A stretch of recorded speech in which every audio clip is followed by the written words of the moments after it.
Lorsque Jalen Brunson a signé pour la première fois avec les Knicks après la saison 2022, les fans l'ont accablé de critiques. Les Mavs avaient échappé au pire, son contrat était pire que celui de Bill, et l'inflation était bien réelle quand ce Walmart Fred VanVleet touchait un contrat plus important que Fred VanVleet lui-même. Or, ce Walmart Fred VanVleet a non seulement conduit les Knicks à mener 2-0 en NBA Finals, mais depuis la saison 2023, c'est Jalen Brunson qui a inscrit le plus de points clutch en NBA Playoffs, et ce, avec une marge considérable. Plus saisissant encore, en remontant aux playoffs de 1997, Brunson affiche une fréquence de scoring clutch supérieure à celle de Kobe Bryant, LeBron James, Steph Curry et j'en passe. Seul Michael Jordan a fait mieux lorsque le match se décide sur la plus grande scène. Lorsque Jimmy Butler a stupéfié le monde entier par sa capacité à se transcender en playoffs, il a été surnommé Playoff Jimmy. Pourtant, en raison de sa taille et de l'absence d'un athlétisme d'élite, le monde entier ne cesse de l'observer avec scepticisme. Tout le monde continue de douter de Jalen Brunson, quelles que soient les preuves qu'il apporte. Or, Jalen est désormais aux portes de la véritable grandeur et tout le monde continue d'oublier l'essentiel à son sujet. Car voici une question. Comment réagiriez-vous si vous inscriviez 61 points lors d'un match NBA? Après que Jalen Brunson a inscrit 61 points face aux Spurs lors de la saison 2024, il a regardé Victor Wembanyama envoyer son ballon du match dans les tribunes. Jalen a quitté le terrain en rage, non pas parce que Victor avait jeté son ballon, mais parce que New York avait perdu. Ce qui compte pour Jalen Brunson, c'est gagner. Et aujourd'hui,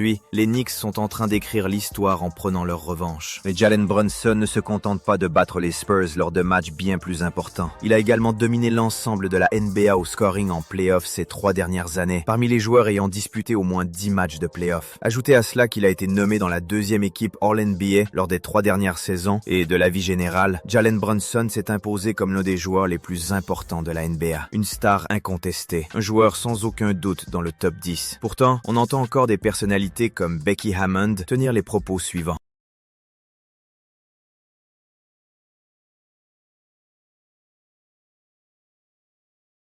Récemment, interrogée sur cette déclaration, Becky Hammon a maintenu sa position, affirmant « J'ai dit ce que j'ai dit. S'il me prouve que j'ai tort, il me prouve que j'ai tort. » Ce qui pour Jalen Brunson est en réalité parfait, car la chose la plus importante chez lui et le secret de sa réussite au basketball, c'est son état d'esprit d'outsider unique. Quoi qu'il en soit, même à son niveau actuel, même avec ses succès actuels, Jalen Brunson refuse de se voir autrement que comme un joueur qui défie toutes les prévisions. Récemment, dans un article paru dans The Athletic, Brunson a déclaré à 2 reprises « Je ne suis pas une star. » Ce n'est pas un joueur qui a été ignoré et qui souhaite être davantage reconnu. C'est une véritable star qui veut que vous continuiez à douter de lui. Je dis cela parce que lorsque l'on observe la carrière NBA de Jalen Brunson dans son ensemble, un schéma très clair se dessine. Jalen est d'abord sous-estimé, il dépasse toutes ses attentes, et finalement, il prouve à tout le monde qu'il avait tort et s'impose au plus haut niveau possible. Avant que Jalen rejoigne les Knicks lors de l'intersaison 2022, la franchise n'avait pas atteint le second tour des playoffs depuis 2013, en dépit de la présence de Carmelo Anthony. Il n'avait par ailleurs pas atteint les Conference Finals depuis l'an 2000. Que Brunson emmène les Knicks jusqu'aux Finals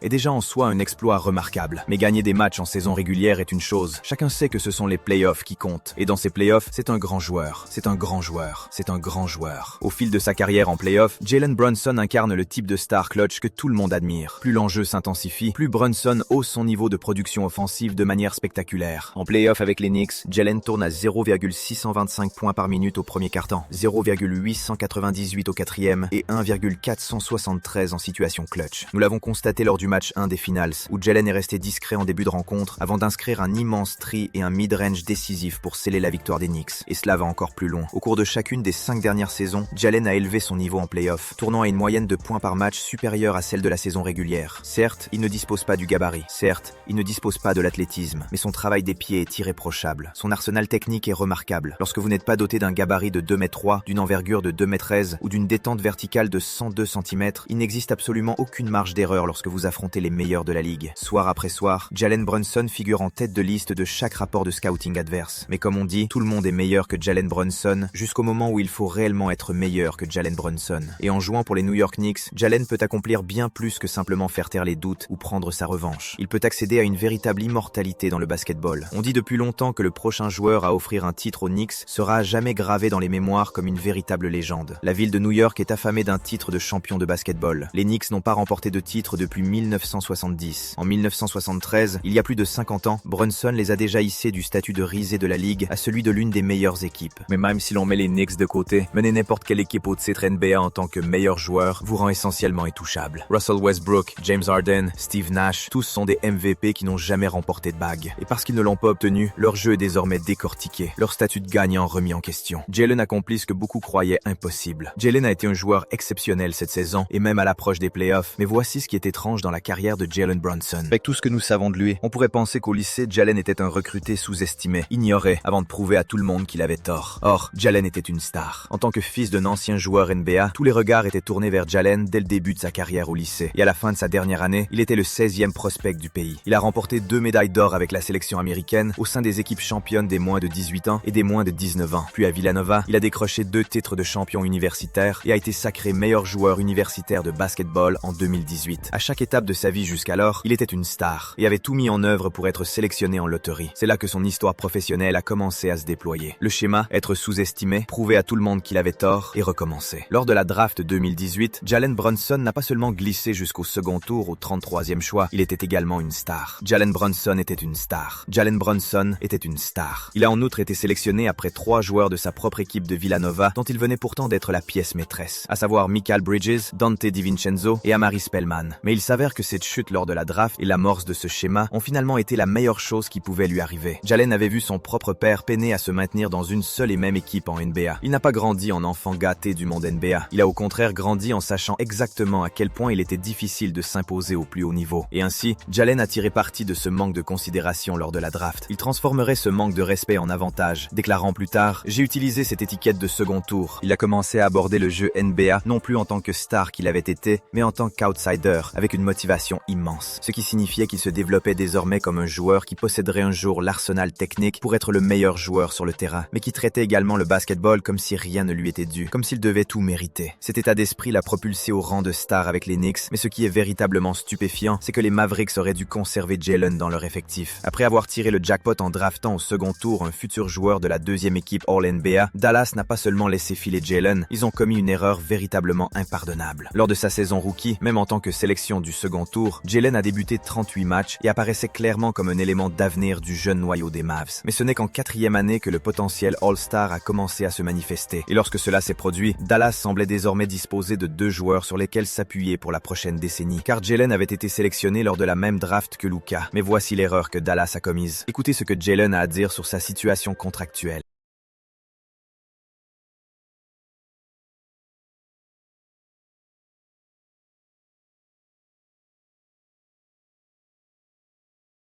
Jalen et son agent se sont présentés aux Mavs, prêts à signer un contrat de 4 ans à 55 millions de dollars pour s'engager avec Dallas et avec Luka. Les Mavs, qui avaient observé l'éthique de travail de Jalen, qu'il avait vu disputer chaque match sans exception, lui ont dit non. De manière stupéfiante, le même schéma se reproduisait avec sa propre équipe. Jalen avait déjà été sous-estimé par les recruteurs avant la draft. Il était en train de prouver que tout le monde avait tort. Mais désormais, sa propre équipe le sous-estimait lors de sa 4e saison. Alors que fit-il? En saison régulière, il donna immédiatement l'impression que ne pas le prolonger avait été une erreur. Jalen termina avec une moyenne de 16,5 points par match et s'imposa comme un joueur en pleine progression. Mais c'est dans les playoffs, au premier tour contre Utah, que les choses prirent une toute autre dimension. Luka fut contraint de manquer les 3 premiers matchs de la série. Au match 2, alors que personne ne donnait les Mavs gagnants en l'absence de leur star, Jalen Brunson entra sur le terrain et inscrivit 41 points pour mener les Mavs à la victoire. Puis, au match 3, Luka toujours absent, Jalen inscrivit 31 points dans une nouvelle victoire des Mavs. Et enfin, au match 6, alors que le score était à égalité 94 partout dans les derniers instants, Jalen s'éleva et convertit ce qui allait devenir le panier décisif de la série. Face à Utah, au total, Jalen Brunson termina avec une moyenne de 27,8 points par match, contre 25,5 pour Donovan Mitchell. Mitchell, lors des playoffs 2022, était déjà un 3-time All-Star confirmé. Non seulement Jalen le surpassa, mais il ne s'arrêta pas là. Jalen Brunson était un grand joueur. Face aux Suns au 2e tour, il dépassa 20 points à 3 reprises, alors que les Mavs atteignaient les finals de la Western Conference. Là, ils s'inclinèrent face aux Warriors, qui allaient remporter le titre. Mais Jalen avait officiellement prouvé que les Mavericks avaient eu tort. Ils auraient pu le conserver pour 55 millions de dollars. Ils n'auraient pas dû douter de lui. Pourtant, ils eurent l'occasion de corriger leur erreur. Ils pouvaient encore le prolonger, Mark Cuban déclarant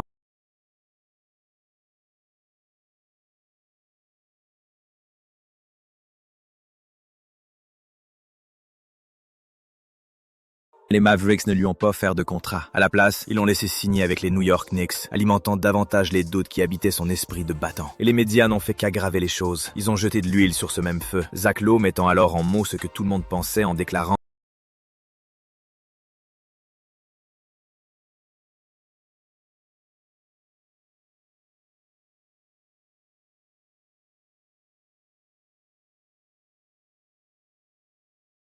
donc accompli Jalen. En 2022, il tournait à 16,3 points par match. En 2023, à 24. L'année suivante, il terminait 5e dans le vote MVP après avoir frôlé les 29 points de moyenne. L'histoire était la même avec les Knicks qu'à Dallas. On doutait de lui. L'état d'esprit de l'outsider s'est manifesté. Il a prouvé qu'il était meilleur que quiconque ne l'imaginait. Et aujourd'hui, cette même histoire se joue à la plus grande échelle possible. Jalen est aux portes de l'immortalité, sur le point d'atteindre l'objectif ultime en menant les Knicks vers le titre. Face à un extraterrestre du basketball qui possède tous les attributs physiques que Jalen Brunson, lui, ne possède pas. Va-t-il recommencer? À ce stade, nous avons vu cette histoire se répéter encore et encore. Et à chaque fois, Jalen Brunson sort sur le terrain et gagne.